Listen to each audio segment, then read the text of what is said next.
Hello everyone, मैं Rajesh Kumar Verma from GWPC Bharatpur. आज हम पढ़ेंगे इलेक्ट्रिकल इंजीनियरिंग सेकंड ईयर का सब्जेक्ट बेसिक मैकेनिकल इंजीनियरिंग, जिसमें हम पढ़ेंगे चैप्टर पावर ट्रांसमिशन। देखिए, पावर ट्रांसमिशन क्या होता है। किसी भी काम को जब हम करते हैं तो हम मशीनों की हेल्प लेते हैं। मशीनों में डिफरेंट टाइप के प्रोसेस होते हैं, डिफरेंट टाइप के प्रक्रम होते हैं। तो इन प्रोसेस को करने के लिए हमें पावर की आवश्यकता होती है, शक्ति की आवश्यकता होती है। अब हम ये शक्ति कई प्रकार से प्राप्त करते हैं। कई बार विद्युत से डायरेक्ट सीधे हम शक्ति प्राप्त करते हैं। कई बार हमें क्या होता है कि मशीन के एक भाग से दूसरे भाग में शक्ति को पहुंचाना होता है, संचरित करना होता है, जो कि पावर ट्रांसमिशन कहलाता है। तो यह ट्रांसमिशन, यह संचरण हम बेल्ट की सहायता से, पट्टे की सहायता से कर सकते हैं, रोप रस्सी की सहायता से कर सकते हैं, गियर की सहायता से कर सकते हैं आदि। हम एक शाफ्ट से, यानी एक भाग से एक शाफ्ट से दूसरी शाफ्ट में हम शक्ति को ट्रांसफ़र करते हैं। ये जो पावर ट्रांसमिशन की मात्रा है, क्वांटिटी है पावर की, कि हम जो शक्ति की मात्रा है वो एक स्थान से दूसरे स्थान पर कितनी जाएगी, हम कितना इनपुट दे रहे हैं और आउटपुट कितना मिलेगा, वो पट्टे का वेग जो घूम रहा है, पट्टा है, उसके वेग पर निर्भर करता है। घिरनी के मध्य और पट्टे के मध्य जो कोण है उस पर निर्भर करता है, और जो पट्टे में जो तनाव है उस पर निर्भर करता है। हम देखते हैं, जैसे हम सामान्य दैनिक जीवन का उदाहरण लेते हैं। गेहूँ पीसने की चक्की है, आटा चक्की होती है, उसमें पट्टा लगा हुआ होता है, एक रबड़ का एक बेल्ट लगा हुआ होता है, ठीक है। तो जो बेल्ट होता है, आपने देखा होगा, जब बेल्ट जा रहा होता है तो क्या किस अवस्था में रहता है, थोड़ा सा लूज रहता है, ढीला रहता है। आ रहा होता है तो तनाव की अवस्था में रहता है। तो ये जो पट्टा है, इसका वेग कितना है, इसका एंगल कितना है, इन बातों पे जो शक्ति ट्रांसफ़र हो रही है वो निर्भर करती है। क्योंकि एक भाग, हम देखते हैं कि इस आटा चक्की में मोटर का जो एक भाग होता है वो सीधे विद्युत से कनेक्ट रहता है, सीधा इलेक्ट्रिसिटी से जुड़ा हुआ रहता है। और एक भाग है जो इस इलेक्ट्रिसिटी से जो जुड़ा भाग है उसको घुमाता है। जो दूसरा भाग है वो इसकी सहायता से, पहले वाले की सहायता से घूमता है। तो देखिए, जो शाफ्ट सीधे विद्युत शक्ति से जुड़ी हुई रहती है उसको हम चालक शाफ्ट बोलते हैं या ड्राइवर शाफ्ट बोलते हैं। और जो शाफ्ट ड्राइवर शाफ्ट से जुड़ी होती है या इसकी मदद से घूमती है, दूसरी वाली शाफ्ट, उसको बोलते हैं हम ड्राइवन शाफ्ट, या उसको चालित शाफ्ट हम कहते हैं, ठीक है। ये था ड्राइवर शाफ्ट और ड्राइवन शाफ्ट। एक बार और मैं एक्सप्लेन कर देता हूँ। जैसे आटा चक्की है या कोई और मशीन है जो मोटर से सीधे विद्युत से कनेक्ट होती है, जो शाफ्ट विद्युत की वजह से घूमती है, वो शाफ्ट होगी ड्राइवर या चालक शाफ्ट। और इस चालक शाफ्ट पे लगे पट्टे की वजह से जो दूसरी शाफ्ट घूम रही है वो होगी ड्राइवन या चालित शाफ्ट, ठीक है। अब हम बात करते हैं कि जो ये शक्ति का जो संचरण है, पावर ट्रांसमिशन है, हमारे सिलेबस के अकॉर्डिंग बेसिकली हम दो टाइप से करते हैं। बेल्ट ड्राइव पट्टा चालन, जैसा कि अभी हम डिस्कस कर रहे थे। दूसरा है रोप ड्राइव रस्सी चालन। इन दो तरीके से, दो विधियों से हम शक्ति को ट्रांसफ़र कर सकते हैं। तो हम बात करेंगे, इन दोनों का डिटेल में बात करते हैं। सबसे पहले देखेंगे हम बेल्ट ड्राइव पट्टा चालन। देखो, पट्टा चालन का हम सबसे पहले सिलेक्शन करेंगे कि किस तरह का पट्टा हमारे लिए अनुकूल रहेगा, किस तरह का पट्टा आइडल रहेगा या हमें अधिकतम शक्ति ट्रांसफ़र करने के लिए उपयुक्त रहेगा। तो हम देखते हैं कि जो चालक एवं चलित शाफ्ट है, ड्राइवर एवं ड्राइवन जो शाफ्ट है, उनका जो वेग है, इसका हमें विशेष ध्यान रखना है जब हम बेल्ट ड्राइव का सिलेक्शन करते हैं, चुनाव करते हैं। तो इस बात का विशेष ध्यान रखना है कि ड्राइवर और ड्राइवन शाफ्ट का जो वेग है वो अनुकूलतम हो, हमें जितना चाहिए उतना हो। इसके अलावा स्पीड रिडक्शन रेशियो, कि हम स्पीड को कितना रिडक्ट कर सकते हैं या कितना कंट्रोल कर सकते हैं, ये जो रेशियो है ये बिल्कुल स्थिति के अनुसार होना चाहिए। तीसरा बिंदु इसका हो जाएगा धनात्मक चालन की आवश्यकता। धनात्मक चालन से ये मीनिंग है कि हम क्लॉकवाइज ले रहे हैं या एंटी क्लॉकवाइज। क्लॉकवाइज डायरेक्शन में यदि घूम रहा है तो वो धनात्मक चालन अपने को कितना चाहिए, उसकी आवश्यकताओं पूरी कर रहा है या नहीं कर रहा है। चौथा बिंदु हम सिलेक्शन में लेंगे कि जो पावर ट्रांसमिट हो रही है उसकी मात्रा कितनी है, कितनी अपने को पावर ट्रांसमिट करनी है, कितनी पावर अपने को संचरित या स्थानांतरित करनी है। तो जो अपने को रिक्वायर्ड है, जितनी अपने को नेसेसिटी है, उतनी पावर ट्रांसमिशन इस पट्टा चालन या रस्सी के चालन के द्वारा होना चाहिए।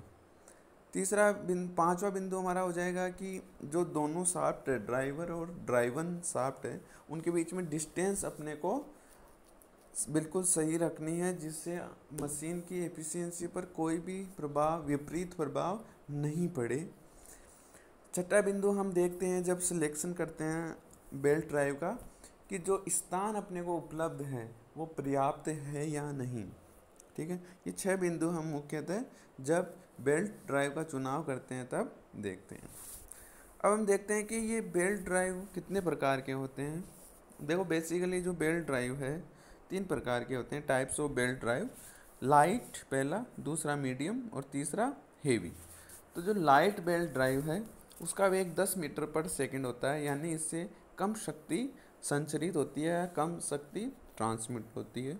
दूसरा है मीडियम बेल्ट ड्राइव, इससे मध्यम शक्ति ट्रांसफर होती है, मीडियम पावर ट्रांसफर होता है और इसका वेग 10 मीटर पर सेकंड से 22 मीटर पर सेकंड तक होता है।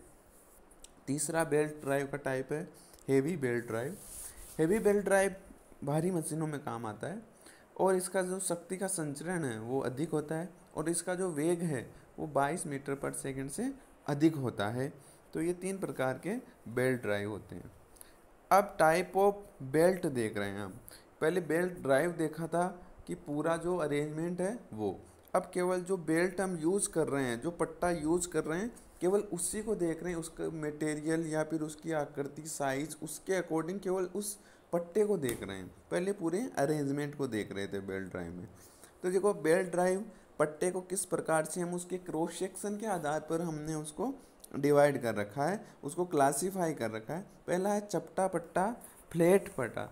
जो फ्लैट बेल्ट है, चपटा पट्टा है, वो वर्कशॉप तथा कारखानों में यूज़ किया जाता है और इसमें जो 2 गिरनियाँ हैं, 2 पुली हम यूज़ करते हैं, उनके मध्य की जो दूरी है वो 10 मीटर से अधिक नहीं होती है। और चपटा पट्टा में जो बेल्ट यूज़ होता है वो कैनवास या चमड़े का बना हुआ होता है। दूसरा है वी बेल्ट। वी बेल्ट मतलब त्रिभुज के आकार का वी बेल्ट होता है, ये कोणीय बेल्ट होता है। इसका जो क्रॉस सेक्शन है वो वी टाइप का होता है। ये वर्कशॉप तथा कारखानों में यूज होता है, लेकिन इसमें क्या होता है, चपटा बेल्ट से ज़्यादा शक्ति ट्रांसफ़र करने की क्षमता होती है, ज़्यादा कैपेसिटी होती है। तीसरा अपना है गोल या सर्कुलर बेल्ट। सर्कुलर बेल्ट क्या होता है कि इनमें जो पुली है, गिरनियाँ हैं, उनके बीच की जो डिस्टेंस है वो 5 मीटर होती है और पावर जो ट्रांसमिट करता है, पावर जो संचरित करता है वो 2000 हॉर्स पावर, 2000 अश्व शक्ति के बराबर शक्ति का संचरण करता है। तो ये टाइप्स ऑफ बेल्ट 3 प्रकार से हमने पढ़े हैं। इसके बाद पढ़ेंगे हम वेलोसिटी रेशियो। देखो वेलोसिटी रेशियो क्या होता है कि हम जब शाफ्ट चलाते हैं, पावर ट्रांसमिट करते हैं, जब हम ड्राइवन और ड्राइवर दोनों प्रकार की जो शाफ्ट यूज करते हैं, तो इस स्थिति में हमें वेग का रेशियो कितना लेना है। एक शाफ्ट वो जो डायरेक्ट शक्ति से कनेक्टेड है, डायरेक्ट पावर से कनेक्टेड है, डायरेक्ट इलेक्ट्रिसिटी से कनेक्टेड है। एक शाफ्ट वो जो इलेक्ट्रिसिटी से कनेक्टेड जो शाफ्ट है उससे कनेक्टेड है, यानी ड्राइवर शाफ्ट से जो कनेक्टेड है वो ड्राइवन शाफ्ट है। तो इन दोनों का जो वेग है, इन दोनों की जो गति है, उनके बीच में क्या रेशियो है, वो होता है वेलोसिटी रेशियो। तो वेलोसिटी रेशियो क्या होता है, चालित गिरनी तथा चालक गिरनी के वेग का अनुपात। जो ड्राइवन शाफ्ट है और जो ड्राइवर शाफ्ट है, इनके वेग का जो रेशियो होता है उसको हम वेग अनुपात या वेलोसिटी रेशियो कहते हैं। तो देखो ये रेशियो हम किस प्रकार से इसका फॉर्मूला डेराइव कर सकते हैं। देखो D1 N1, D1 और N1 क्या हो जाएगा, डायामीटर ऑफ ड्राइवर पुली और वेलोसिटी ऑफ ड्राइवर पुली, यानी जो ड्राइवर पुली है जिससे जो विद्युत शक्ति डायरेक्ट कनेक्टेड है उसका जो व्यास है डायामीटर वो D1 हो जाएगा और इसका जो स्पीड है वेग है वो N1 हो जाएगा।